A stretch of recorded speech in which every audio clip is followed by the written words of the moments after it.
ജോഡോ യാത്രയ്ക്കും രാഹുൽ ഗാന്ധിക്കും കേന്ദ്ര സർക്കാർ സുരക്ഷ നിഷേധിച്ചതിൽ പ്രതിഷേധിച്ച് മാടായി, ഏഴോം, പുതിയങ്ങാടി കോൺഗ്രസ് കമ്മിറ്റികൾ പഴയങ്ങാടിയിൽ പ്രതിഷേധ പ്രകടനം നടത്തി.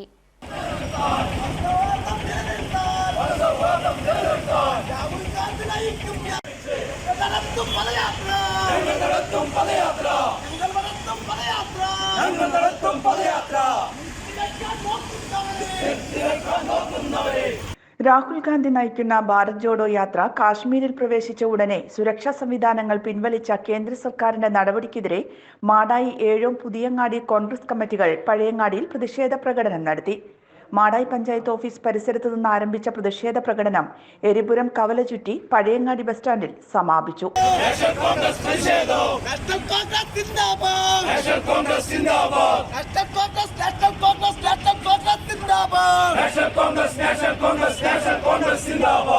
പ്രകടനത്തിനു ശേഷം ചേർന്ന പ്രതിഷേധ യോഗം Madayi block president P Karunakaran master ഉദ്ഘാടനം ചെയ്തു. രാഹുൽ ഗാന്ധി നടത്തുന്ന ഭാരത് ജോഡോ യാത്ര വോട്ടിന് വേണ്ടി ഉള്ളതല്ല എന്നും മതത്തിന്റെ പേരിൽ ഭിന്നിച്ചു നിൽക്കുന്ന ഇന്ത്യൻ ജനതയെ ഒന്നിപ്പിക്കുക എന്ന ലക്ഷ്യമാണെന്നും കരുണാകരൻ മാസ്റ്റർ പറഞ്ഞു.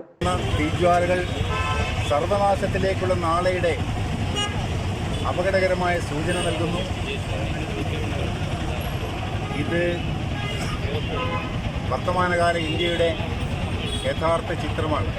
സാമൂഹ്യ പ്രവർത്തകർ, സാംസ്കാരിക പ്രവർത്തകർ, രാഷ്ട്രീയ നേതാക്കന്മാർ, മതമേലധ്യക്ഷന്മാർ, പാർശ്വവൽക്കരിക്കപ്പെട്ട ദളിത നേതാക്കന്മാർ, എഴുത്തുകാർ ഒക്കെ ഈ യാത്ര ഏറ്റെടുത്ത് അദ്ദേഹത്തിന് വലിയ തോതിൽ പിന്തുണ കൊടുത്തപ്പോഴാണ് വിറളിവ് കൊണ്ട കേന്ദ്ര ഭരണകൂടം, നമ്മുടെ തന്നെ ഭരണകൂടം ജനാധിപത്യത്തെ കൊല ചെയ്തുകൊണ്ട് നാളെ ഇതെന്തോ ഒരു സംഭവം നമുക്ക് അപകടപ്പെടുത്താൻ പോകുന്നു എന്നുള്ളൊരു ധാരണയിലാണ് ഈ യാത്രയെ തടസ്സപ്പെടുത്താൻ തലങ്ങും വിലങ്ങും പരിശ്രമിച്ചുകൊണ്ടിരിക്കുന്നത്. മാടായി മണ്ഡലം കോൺഗ്രസ് പ്രസിഡന്റ് എം പവിത്രൻ സ്വാഗതം പറഞ്ഞു.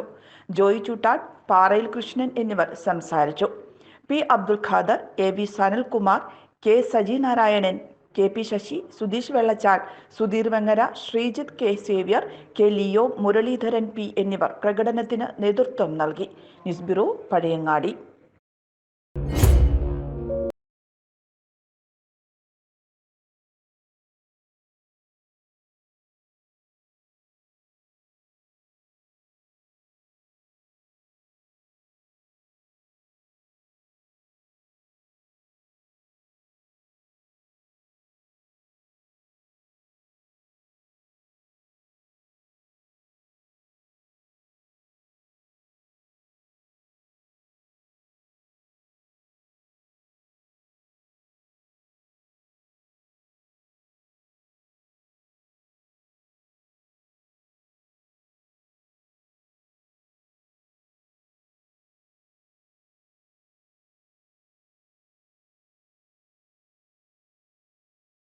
Your health, Parayangadi, Kannur.